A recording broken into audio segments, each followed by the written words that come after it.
Okay, so here's the plan. There is my, we'll call it my production wind turbine that's up on a 20-foot tower. You can see it spinning, life is good.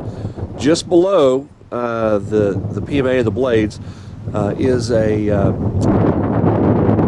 sensor, my weather station, and that transmits information down to wirelessly to this panel here. We can see right now it's showing it's 13-mile-an-hour winds, tells you what direction it's coming from. So we're going to use that as our baseline of information. Right next to that I have a digital multimeter. This is the plan. We're going to take this cart right here. It's got a battery on the bottom it's connected to.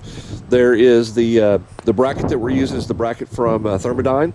We've got the Thermodyne PMA, that 12 volt is on there right now. We have I believe that's a 60 watt headlight bulb that's in there that we have connected right now. So basically it goes from the Thermodyne 12 volt PMA over to a rectifier that I had. You can see the rectifier. We're using the Wild AC, converting it over to DC power. We put a meter on it and it goes into a switch, and that switch enables us to turn the power to the light off or on to put a load on the PMA. So that's what we're going to use to switch to hold it down a little bit to see so it doesn't run free, as well as we'll see how it works under a load.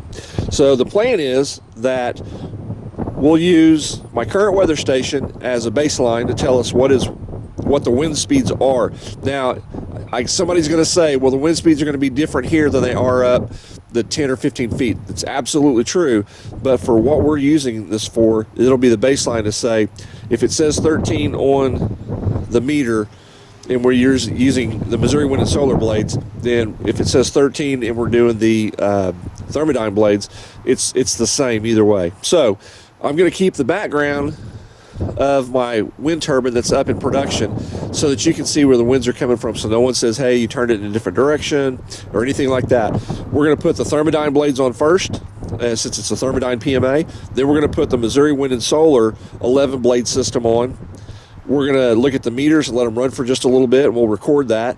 And then ultimately what we're going to do is we're going to go through that whole process with the WindBlue PMA and with this Thermodyne PMA, and we'll see what happens. These are the 12 volt versions. I believe Thermodyne is sending us a 24 volt PMA, and when that happens, then we'll be able to compare against the Missouri Wind and Solar, because I'll pull the production one down and we'll run that test later. So here we go. This is the way we're going to do it. Anybody has any suggestions or ideas about consistency or what we can do better, love to hear it, but that's just the way we're going to operate for now. So let me get this thing set up and we'll start testing.